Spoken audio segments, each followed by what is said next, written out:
Friends, അപ്പോൾ ഇതാണ് എൻ്റെ കയ്യിലുള്ള ഗോൾഡൻ ഡാലി എന്നറിയപ്പെടുന്ന പ്ലാന്റ്. ഈ ഒരു പ്ലാന്റിന് ഏറ്റവും വലിയ പ്രത്യേകത എന്ന് പറഞ്ഞാൽ നമുക്ക് നിറയെ ഫ്ലവേഴ്സ് കിട്ടും.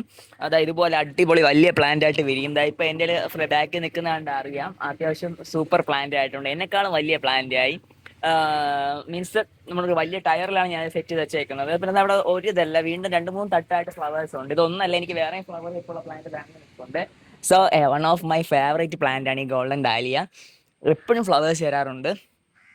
ഇതിൻ്റെ ഏകദേശം 3000 to 4000 പ്ലാൻസ് ഞാൻ ടോട്ടൽ സെയിൽ ചെയ്തിട്ടുണ്ട്. അപ്പോൾ താല്പര്യമുള്ളവർക്ക് കോൺടാക്ട് ചെയ്യാം. കോൺടാക്റ്റുള്ള ഡീറ്റെയിൽസ് നമ്മളെ വീഡിയോ തന്നെ കൊടുത്തിട്ടുണ്ടാകും. ഓക്കെ. ഈ ഗോൾഡൻ ഡാലി നമ്മൾ നിറച്ച് ഫ്ലവർ കിട്ടാൻ വേണ്ടി നിങ്ങൾ ശ്രദ്ധിക്കാനുള്ള കാര്യം, കൂടുതൽ ഇല നിർത്തിയിരിക്കരുത്. പിന്നെ ആവശ്യം നല്ല വെയിലുള്ളൊരു സ്പോട്ട് തന്നെയാണ് ഇതിന് ആവശ്യമുള്ളത്. പിന്നെ ഇതിൻ്റെ ഫ്ലവേഴ്സ് വരുന്നത് ഇതുപോലെ ഒരു സ്റ്റെം ഇങ്ങനെ ഗ്രോത്ത് ഉണ്ടാകും. ഇങ്ങനെ ഒരു സ്റ്റെം വന്നതിന് ശേഷം അതിൽ നിന്നിട്ടാണ് ഇതുപോലുള്ള കുഞ്ഞു ഇത് വന്നതിന് ശേഷം അതിലാണ് ഈ ഫ്ലവേഴ്സ് ഇടുന്നത്. ഫ്ലവേഴ്സ് കാണാൻ അത്യാവശ്യം അടിപൊളിയാണ്.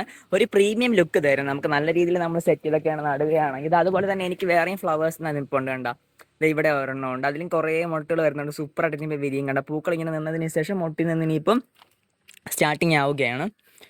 അതുപോലെ ഈ ഒരു ഭാഗത്തോട്ട് നോക്കിക്കഴിഞ്ഞാൽ ഇവിടെ മൊത്തം നല്ല രീതിയിൽ ഒരു ഗ്രോത്ത് ഇപ്പം സ്റ്റാർട്ടിങ് ഏകദേശം ഫ്ലവർ വിരിഞ്ഞ് തുടങ്ങിയിട്ടുണ്ട്. അപ്പോൾ ഇതാണ് നമ്മുടെ കയ്യിലുള്ള ഗോൾഡൻ ഡാലി. താല്പര്യമുള്ളവർ കോൺടാക്ട് ചെയ്യുക.